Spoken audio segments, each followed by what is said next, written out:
Bonjour à tous, alors on va parler aujourd'hui de lutte contre le cancer avec Judith Gressier, CEO d'Onxeo. Bonjour Judith Gressier. Bonjour. Alors Onxeo, on le rappelle, c'est une société spécialisée dans le développement de médicaments orphelins en oncologie et vous avez plusieurs actualités en ce moment dont la première est l'extension de la phase 3 Relive avec Livatag à 3 nouveaux pays. Donc je cite le Liban, l'Égypte et l'Arabie Saoudite, c'est bien ça? Oui, absolument. Alors donc on va rentrer un petit peu dans le détail, on va commencer donc par définir qu'est-ce que la phase 3 Relive avec Livatag et déjà qu'est-ce que Livatag? Alors Livatag est une chimiothérapie, la doxorubicine, qui est une chimiothérapie très connue, dont l'innovation, sur laquelle l'innovation technologique, c'est qu'on arrive à la nanoformuler, c'est-à-dire qu'on la formule en toutes petites particules de l'ordre du nanomètre, c'est le tout petit, et ce qui lui permet de lui donner, en tout cas c'est ce qu'on cherche à montrer, de l'efficacité dans une pathologie extrêmement sévère qui s'appelle l'hépatocarcinome, le cancer primitif du foie, donc c'est quand le cancer, la tumeur initiale démarre au niveau du foie et qui est une pathologie extrêmement grave et qui engage évidemment à court terme le pronostic vital. Et donc du coup, vous êtes en phase 3 Relive donc pour 3 nouveaux pays, le Liban, l'Égypte et l'Arabie Saoudite. Je crois que c'est un essai qui était déjà présent dans 8 autres pays. Absolument. Donc la phase 3 aujourd'hui, ça fait maintenant 2 ans et demi à peu près qu'elle a démarré. Elle a été ouverte d'abord en France, puis on a ouvert à d'autres pays européens, les États-Unis en 2013.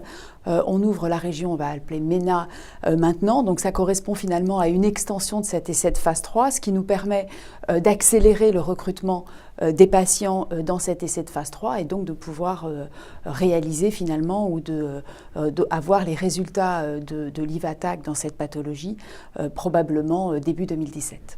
Et alors concrètement, comment est-ce que vous allez le mettre en place et comment est-ce que vous allez en assurer le suivi?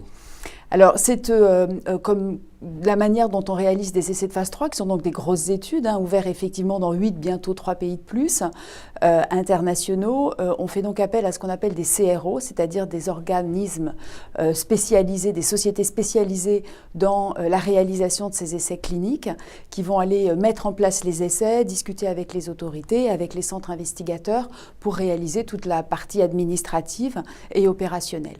Évidemment, ce sont des sociétés que l'on suit, que l'on pilote de manière extrêmement étroite en interne avec nos spécialistes de la mise en place des essais cliniques et qui vont les guider et suivre la bonne réalisation de ces essais dans tous ces pays. Alors, il n'y a pas que Livatag, il y a également une autre actualité qui s'appelle Validiv, et donc vous allez présenter cette fois-ci pas la phase 3, mais les résultats de la phase 2. Oui, absolument. On a annoncé de manière préliminaire les résultats de la phase 2 en octobre dernier.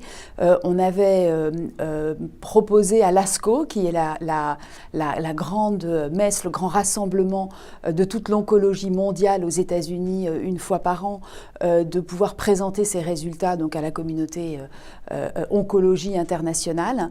Et donc, ils nous ont effectivement autorisé à présenter nos résultats sous forme de posters lors de la conférence de l'ASCO qui est prévue fin mai à Chicago. Et pour les néophytes comme moi, Validiv, c'est un médicament qui n'a rien à voir avec le Livatag? Rien à voir. C'est un médicament qui est un petit comprimé que le patient colle sur sa gencive et qui va permettre de prévenir l'apparition des mucites sévères qui sont une inflammation extrêmement grave qui est générée par la radiothérapie lorsqu'on traite un patient pour un cancer ORL. Et les fortes doses de radiothérapie vont provoquer une inflammation de la muqueuse buccale qui est extrêmement handicapante et voire même qui empêche le patient de manger, de boire, on est obligé de l'hospitaliser.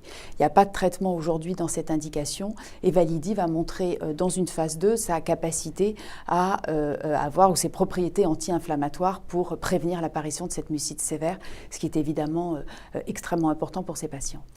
Eh ben merci beaucoup Judith Gressier d'être venue nous présenter donc, les actualités d'Onxeo. Merci.